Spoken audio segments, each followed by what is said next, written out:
Hey Suncrest, what a great season we're in. Had to go with the Butler sweatshirt today. I've been wearing my Bear stuff all weekend. Sent my 7-year-old to school with his Caleb Williams jersey on today, but my daughter's killing it at Butler these days. So also go Dogs, go Hoosiers, all these things. It's a good season for us. A lot of you were with us this past weekend, or you texted in resources to start this habit, this daily habit, twice a day habit actually, of some reflection and letting it shape our thinking over the next 9 weeks. And I had so many great conversations in the Commons area and have had lots of conversations around this practice over the years. So I thought, oh, why not just a short video to help you step into it? I know some of you started Thursday, some of you started Sunday. I want to give everyone a lot of permission to say, as you step into it, it'll be uncomfortable at first. You might get to 7 minutes instead of 10, and you're like, I don't have anything else. It's okay. Don't get stressed out too much over the structure and logistics of this. The whole idea is that over time, a regular habit, a couple of times a day, will change our minds. It will reshape our thinking in a really healthy direction. And within that 10 minutes, there's room for hearing from God through the scriptures and through the Spirit, for talking to God through prayer. But you don't have to let the structure define it. The structure should only serve the greater purpose of helping you shape your inner life. But don't give up on it too early. If it's kind of tough, just fight through the difficulties. Let it become more natural over the first week and the second week and the third week. And I want to give you a few of my hacks over time to help this be more successful for you. So a couple of big things. I think it's really important that twice a day, 2 times a day, there's space for reflection. I'd rather have you take 2 5-minute spaces than do 1 10-minute space, because beginning our day and ending our day with this really helps you just orient Christ as your North Star. Think about spiritual things, give yourself some space. Now, the most important thing about this is that you have to have a quiet space. And I know that's a challenge in the pace of this world, especially those of us with young kids.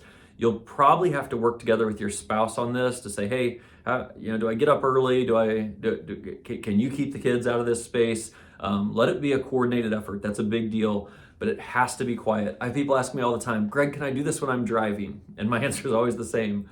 It's better to do it when you're driving than to not do it at all. If that's your choice, do it while you're driving. Also, it's definitely better if you can to kind of just sit and think and not have to be concentrating on anything else. And especially when it comes for some room to write some things down, driving really undermines that. So it's not ideal, but if you're not going to do it otherwise, then do it while you're driving. One of the things that I've found is it's really helpful to have it in the same place every day.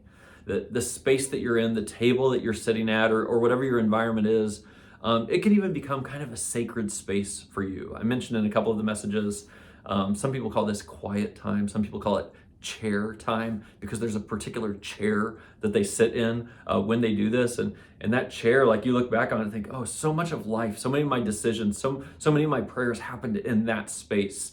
So it's worth kind of figuring that out. What's the best space for you? I do encourage people not to do this laying down. I'm not opposed to you falling asleep while you're praying. I think there's a lot of worse ways to fall asleep. But as far as thinking goes, I don't know about you, but the moment my head hits the pillow, or to try to do this in the morning before I get out of bed, just doesn't work very well. So think about your physical environment. That's my point.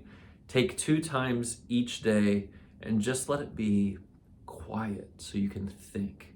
The quietness is uncomfortable for some of us. You'll reach for your phone, you'll want to watch a video, you want to read something real quick. Resist that urge, because those are the things that are currently shaping our minds, and the new practice is to be able to be quiet and think so that our inner life can be shaped. Let me say one thing about the passage and the picture. So you all got the download to the link. The link has the app. The app has both of these things in it, right? So you'll see the picture there on the front page. That's the picture I want you to use in the evening, just to think back through your day. How did God get my attention? Where was the Spirit at work? What's He saying to me? Maybe think even like, oh, if that's what He's saying, then let me put a little practice into place. That's a good thing. The morning part is the scripture. So if you go in the Suncrest app, you'll see on the bottom menu, it says Bible. And that's literally a whole Bible that's right there in the Suncrest app. So that's awesome. You can have that Bible there whenever you need it. But once you open Bible, click on the word plan. And that plan is where every day for the next 9 weeks, there will be a simple 1 to 3 verses max, to kind of help prompt thoughts in the morning and then give you something to think about for that first 10 minutes of the day. So the other big part of this is the notes. I really emphasized having a notebook and how important that has been for me. Somebody asked me, hey, can I just do this in the notes section on my phone? And maybe you can. I can't. That's just what I know about myself. If I start moving between apps on my phone, those notifications, the email that's over there, something that popped up in a text, those are going to get my attention instead. So it's one of the reasons why I'm like, I'm just going to read the passage, then I'm going to set that off to the side, and it's going to be just me and my notebook. But if you can do that, if you're more disciplined than me, the notes on your phone can serve you well, just as my notebooks have for me. Let me give you kind of my bias on why the notebook is so important. First, very kind of non-spiritual reason, but once my mind starts to get quiet, it's amazing all the things that try to pop into it that I have to remember, right? So I actually have kind of one small section in my notebook for like, oh, I got to remember to pick up orange juice at Costco, right? Because that came into my mind and I can't know, but I just jot it down so I don't have to have it in my mind. The written notebook is really helpful for me in that way. But of course, the more helpful way is it's helping me to think while I write. And again, this might be a little old school, but I think it's probably more human than old school, where writing helps you think. And so I don't necessarily think of this as a journal. You can, if you want, as kind of a diary, like, hey, I'm putting my thoughts out on paper in paragraph form. I'm much more about chicken scratches, bullet points, writing things down that I think, oh, that got my attention. Oh, I think God is saying something to me. Oh, I need to think about that. Oh, that's what that verse meant to me. If you've ever gone to a conference with me, which most of you haven't, but our staff has, I always tell them, I'm like, over the years, I've figured out my route on taking notes at conferences. Instead of writing everything down, I decide at conferences, I'm only going to write something down if I'm going to do something with it. And then I end up with less on my page, but the most important things for me to think about. And I think the same way about this practice of like, hey, I'm only going to write down something that I'm going to pray about. I'm only going to write down something that I think God's prompting me with. I'm only going to write down something that I'm going to do something with. And so, again, I live in kind of a bullet point world. And then I want you to know that literally by writing it down, Dawson Trotman said, thoughts disentangle themselves when they pass through lips and through fingertips when you write. And I'm just going to show you something here. This is my sermon from last week. It's all written down in thought bubbles and ways. Okay, I think that's a good idea. I think that God might be wanting to share that. Oh, that's what that scripture says. And I can just tell you that by literally writing it down, I like to not use the notes when I'm teaching. The reason I can do that is because I wrote it down. And literally by writing it down, this is why the notebook is so important. It embeds something in our minds. I had a high school science class teacher once who said, hey, you can bring a note card into the class and use it during your test. And I would just get one of those, 3x5 note cards. I'd write down, I wanted everything to be on there so that I could have it for the test. And then when I was taking the test, I didn't need to reference it because I remembered it from when I wrote it down. There's something so powerful about writing things down.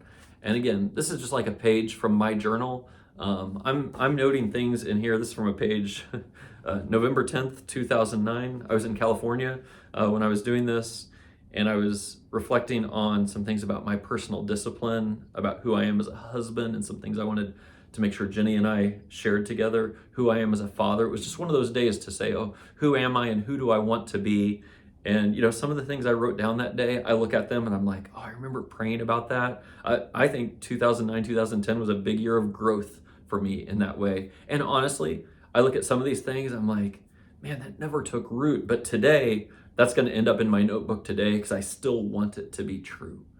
And so I'm just trying to give you room for the idea that this habit has a lot of flexibility in it. You're just looking for God to speak to you through the scriptures and through the Spirit, and for you to speak to him, express some things, your dreams, your hopes, your frustrations, your anger, what you're trying to figure out, and invite him into this. And then just, jot some notes as you go and see what ends up on your paper, and then let that be your prayers. So Suncrest, I can't wait for the next 9 weeks.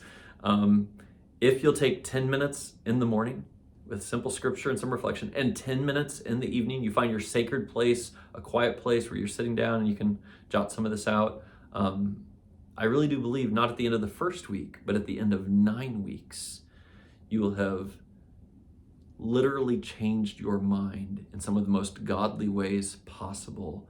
And you will like who you are becoming when the brokenness of life bumps into you and whatever is inside of you comes out. Appreciate you guys. Thanks for jumping in to this habit.